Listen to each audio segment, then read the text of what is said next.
রমজানের মাধ্যমে বিগত এক বছরের গুনাহ মাফ করে দেয় কে? এজন্য বিশ্বনবী রমাদান আল মুবারাক আসার 2 মাস আগ থেকেই নিজেকে প্রিপেয়ার করতেন, প্রস্তুত করতেন। রজব থেকেই তিনি দোয়া করতেন, আল্লাহুম্মা বারিক লানা ফি রজব ওয়া শাবান ওয়া বাল্লিগনা রমাদান। আল্লাহ তুমি রজব শাবানে বরকত দাও, রমজান মাসে আমাদেরকে পৌঁছিয়ে দাও। পড়েন আমিন। এখন যে মাসটা আমরা কাটাচ্ছি কি মাস? এই মাস থেকে বিশ্বনবী নিজেকে প্রিপেয়ার করতেন। আর শাবান মাসে বিশ্বনবী সবচেয়ে বেশি নফল রোজা রাখতেন। যারা নফল রোজা রাখতে চান এরা শাবান মাসে রাখবেন। রমাদানের পরে যেই মাসে বিষ্ণু ইসা ইসলাম সবচেয়ে বেশি নফল রোজা রাখতো ওই মাসটার নাম হচ্ছে শাবান। বেশি বেশি নফল রোজা রাখবেন তো? আল্লাহ তুমি কবুল করো।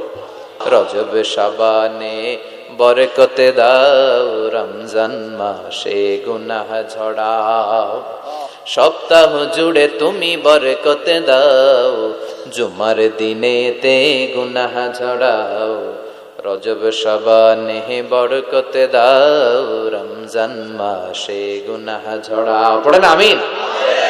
এই জুমার মাধ্যমে বিগত সপ্তাহের গুনাহগুলোকে ঝরিয়ে আপনার নিষ্পাপ করে দেয় কে? আর তাহলে জুমার দিনের আলাদা স্পেশালিটি আছে না নাই? আবার বিশ্বনবী জুমার দিনকে লক্ষ্য করে বললেন, আল জুমআতু ইলাল জুমআ কাফফারাতুন লিমা বাইনাহুমা। এক জুমা থেকে আরেক জুমার মাঝখানে যে 7টা দিন আছে, জুমার কারণে 7 দিনে যে গুনাহগুলো হয় গুনাহগুলো জড়িয়ে দেয় কে? এই জুমার দিনের মর্যাদাটা আল্লাহ তাআলা সর্বপ্রথম ইহুদিদের দিতে চেয়েছিল। কাদেরকে? কথা বলেন। ওরা এটা নেয় নাই। ওরা নিজেদের জন্য শনিবারকে ওদের অ্যাসেম্বলি ডে বানিয়েছে। ওরা বলেছে না, আমরা শনিবারে ইবাদত করব। এই দিনটা আল্লাহ তাআলা নাসারাদেরকে দিতে চেয়েছে, তারাও নেয় নাই। তারা রবিবারকে তাদের ইবাদতের দিন হিসেবে চুজ করেছে। অবশেষে আল্লাহ তাআলা আমাদেরকে এই দিনটা দিতে চাইলেন, আমরা কোনো কথা ছাড়াই গ্রহণ করলাম আর ধন্য হয়ে গেলাম। ফাগাদান লিল ইয়াহুদ ওয়া বা'দা গাদিন লিন নাসারা। জুমার দিনটা আমাদের দিন, গাদান মানে তার পরের দিন শনিবার হচ্ছে ইহুদিদের জন্য, আর রবিবার হচ্ছে খ্রিস্টানদের জন্য। আর আমাদেরকে জুমার দিন দিয়ে খুশি হয়ে গেলেন কে? আবার বিশ্বনবী বললেন, জুমার দিনটা এমন দিন, এই দিনে আল্লাহর পক্ষ থেকে বিশেষ ফেরেশতারা মসজিদের সবগুলো দরজার মধ্যে দাঁড়িয়ে যায় এবং জুমার নামাজের আগ দিয়ে খতিব সাহেব আসার আগ পর্যন্ত লিখতে বসে যায়। কে কে মসজিদে ঢুকে নামগুলো তারা কাউন্ট করে, এন্ট্রি করে। সর্বপ্রথম জুমার সালাত আদায়ের জন্য যে মসজিদে ঢুকে, আল্লাহর রাস্তায় উট কুরবানি করলে যেই সওয়াব, ওই ব্যক্তির আমলনামায় আল্লাহ ওই সওয়াব দান করে দেয়। সর্বপ্রথম জুমার দিন যে মসজিদে ঢুকে ফালাহুল বুদনা, তার জন্য থাকে একটা উট কুরবানির সওয়াব। ওনার পরে যে ঢুকবে ফালাহু বাকারা, তার জন্য গরু কুরবানির সওয়াব।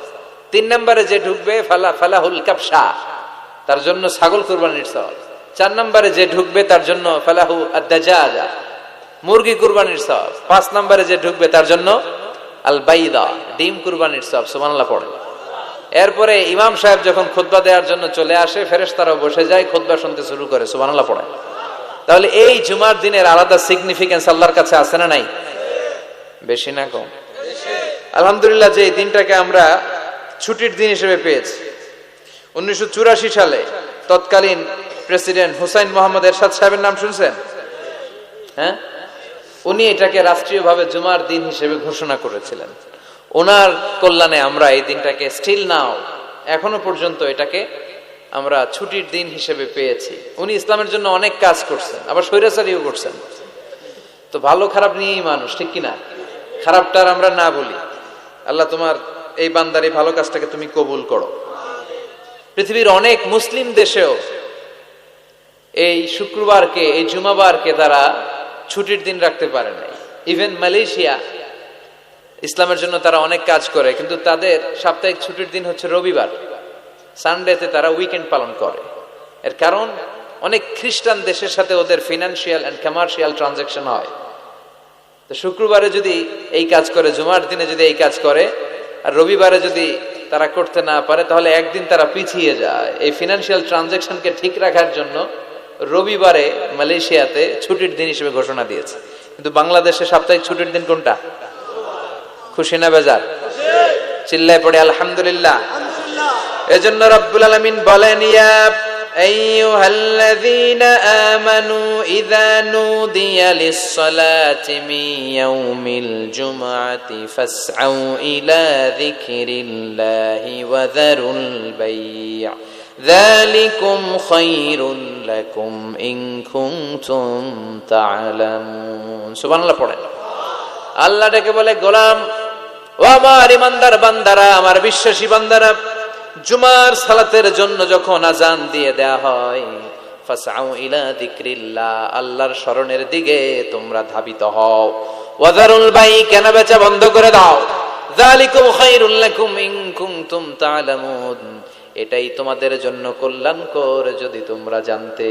সুবহানাল্লাহ পড়ে। ও বিশ্বাসীরা, কারা? মানে আমরা, আমাদেরকে অ্যাড্রেস করে কথা বলছেন, ভাল লাগে না?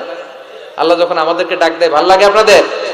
আল্লাহ আমাদেরকে ডেকে বললেন, গোলাম জুমার সালাতের যখন আজান হয় তখন তোমরা আল্লাহর জিকিরের দিকে ধাবিত হও। এই আজান দ্বারা উদ্দেশ্য হচ্ছে খুতবা দেওয়ার আগে যে আজানটা দেয়া হয়, বুঝতে পেরেছেন?